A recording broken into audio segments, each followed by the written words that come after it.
മൗനരാഗത്തിൻ്റെ ഇന്നത്തെ എപ്പിസോഡിലേക്ക് കൂട്ടുകാർക്ക് എല്ലാവർക്കും സ്വാഗതം. അപ്പോൾ ഇന്ന് നമ്മുടെ പ്രകാശിൻ്റെ അമ്മ ഗേറ്റ് തുറന്ന് വരുന്നതാണ് കാണിക്കുന്നത്. അമ്മ അകത്തേക്ക് വരുന്ന കണ്ടിട്ട് കല്യാണി മുത്തശ്ശിയെ കാണണം കേട്ടോ. അപ്പോൾ അതൊക്കെ കല്യാണി എഴുന്നേൽക്കുവാണ്.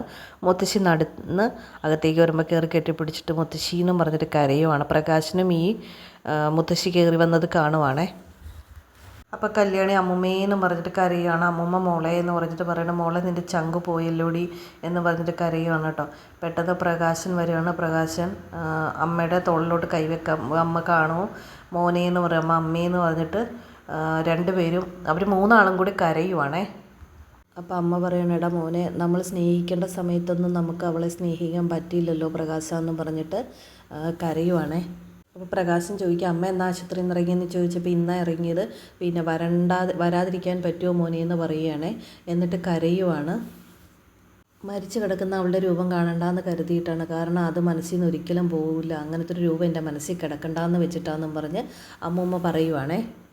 അപ്പോൾ നമ്മുടെ വിക്രത്തിനെ പോലെ ഒരു ദുഷ്ടനായിരുന്നു അല്ലേ എന്ന് പറയുമ്പോൾ പ്രകാശൻ പറയാണ്, അമ്മ കാർത്തികയുടെയും ലക്ഷ്മിയുടെയും കാർത്തികയുടെ ആദ്യത്തെ അച്ഛനില്ലേ വളർത്തച്ഛൻ്റെ ആദ്യത്തെ മോനാണ് ഗംഗാപ്രസാദ്. അവനാണ് ലക്ഷ്മിയെ കൊല്ലാൻ ശ്രമിച്ചപ്പോഴാണ് ദീപ ഇടയ്ക്ക് കയറിയത് എന്ന് പറയുകയാണേ. അപ്പം അമ്മൂമ്മ പറയുക, അവനൊരിക്കലും ഗതി പിടിക്കില്ല, അവൻ മരിച്ചാലും അവന് മോക്ഷം കിട്ടത്തില്ലെന്ന് പറഞ്ഞിങ്ങനെ പ്രാകുവാണ്. പ്രകാശൻ പറയും, അമ്മ 2-3 ദിവസം ഇവിടെ നിന്നിട്ട് പോയാൽ മതി എന്ന് പറയുമ്പോൾ അല്ല പോകണമെന്ന് പറയണേ. അപ്പം എന്നിട്ട് പ്രകാശൻ പറയണേ, ഞങ്ങളെല്ലാവരും കൂടി ഒരു കുടുംബമായി സന്തോഷത്തോടെ കഴിയാമെന്ന് കരുതിയ സമയത്താണ് ഇങ്ങനെ സംഭവിച്ചതെന്ന് പറയണേ. അപ്പോൾ അമ്മ പറയണേ, അതെ അവൾ കാണേണ്ട സന്തോഷങ്ങളെല്ലാം കണ്ടിട്ടാണ് പോയെന്ന് പറയാം. അപ്പോൾ പെട്ടെന്നൊരു കാറ് വന്ന് നിൽക്കുകയാണ്. നമ്മുടെ കിരണിൻ്റെ കാറാണ് വന്ന് നിൽക്കുന്നത്. കിരൺ അകത്തേക്ക് കയറി അമ്മൂമ്മയെ കാണുവാണ് കേട്ടോ. അപ്പോൾ അമ്മൂമ്മ ചോദിക്കുകയാണ്, കിരൺ മോനെ, പിന്നെ അവൻ ചത്തോ, അവനെ തല്ലിച്ചതച്ച കാര്യങ്ങളൊക്കെ ഇവർ പറഞ്ഞറിഞ്ഞു, അവൻ ചത്തോ മോനെ, അവനിനി വരുമോ? അപ്പോൾ കിരൺ പറയും, ഇല്ല അമ്മൂമ്മ, ഇനി അവൻ വരില്ല. കിരൺ ചോദിക്കുക, അമ്മൂമ്മ കാർത്തിയുടെ കല്യാണത്തിന് വരില്ലേന്ന് ചോദിക്കുമ്പോൾ ഉറപ്പായും വരും മോനെ എന്ന് അമ്മൂമ്മ പറയുകയാണ്. എന്നിട്ട് അമ്മൂമ്മ പറയും, കല്യാണം വരെ സൂക്ഷിക്കണം കേട്ടോ മോനെ, കാരണം അവൻ്റെ ആൾക്കാർ പുറത്തുണ്ടെന്നാണ് പറയുന്നതെന്ന് പറയുക. അപ്പോൾ കിരൺ പറയും, എന്നും ഇങ്ങനെ പേടിച്ച് ജീവിക്കാൻ പറ്റില്ലല്ലോ അമ്മൂമ്മ, അത് കുഴപ്പമില്ല എന്ന് പറയുവാണ്. പിന്നീട് കാണിക്കുന്നത് നയന ഇങ്ങനെ കാറിൻ്റെ ഫ്രണ്ടിൽ വെയിറ്റ് ചെയ്യുക കേട്ടോ ആർക്കോ വേണ്ടിയിട്ട്. അപ്പോൾ പെട്ടെന്ന് കല്യാണിയുടെ വണ്ടി വന്ന് നിൽക്കുക. കല്യാണി ഇറങ്ങി വരും. അപ്പോൾ കല്യാണിയോട് നയന ചോദിക്കുക, എന്താ കല്യാണി പെട്ടെന്ന് കാണണമെന്ന് പറഞ്ഞതെന്ന് ചോദിക്കുമ്പോൾ കല്യാണി പറയാം, അവൻ ഇനിയില്ല ആ ഗംഗാപ്രസാദ്. നിൻ്റെ അമ്മയെ ആടിയിലേക്ക് എടുത്തിട്ട് സമയമുണ്ടായിരുന്നു, ആ സമയത്ത് നിനക്ക് ബോധം പോയായിരുന്നു, എൻ്റെ കൈ കിടന്ന ബോധം പോയത്. ആ സമയത്ത് ഞാൻ കിരണേട്ടൻ്റെ നിന്നെ നോക്കുന്നത് കണ്ടിരുന്നു. അപ്പോൾ ആദർശേട്ടൻ എന്നോട് പിന്നീട് പറയുകയും ചെയ്തിരുന്നു, കിരൺ മിക്കവാറും ഗംഗയെ തേടി പുറകെ പോയി അവനെ കൊല്ലുമെന്ന് തന്നെയാണ് ആദർശേട്ടനും പറഞ്ഞേ.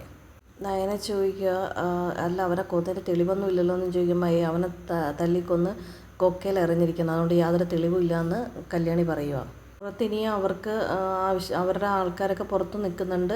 അപ്പോൾ ആ സ്റ്റെഫി എന്തെന്ന് ചോദിക്കുമ്പോൾ അവളെ പോലീസിൽ ഏൽപ്പിച്ചിരിക്കുകയാണെന്നൊക്കെ പറഞ്ഞിട്ട് നയന വണ്ടിയിൽ കയറി അങ്ങ് നയന പോകുക കേട്ടോ. അപ്പോൾ കല്യാണിയും തിരിച്ച് വണ്ടിയിൽ കയറി പോരുവാണ്. കാണിക്കുന്ന ജയിലിൽ സ്റ്റെഫി ഉണ്ട് കേട്ടോ. അപ്പോൾ ഒരു ചേച്ചി അവിടെ വേറെ അടുത്ത കൂടെയുള്ള ഒരാൾ കൂടി കിടക്കുന്നുണ്ട്.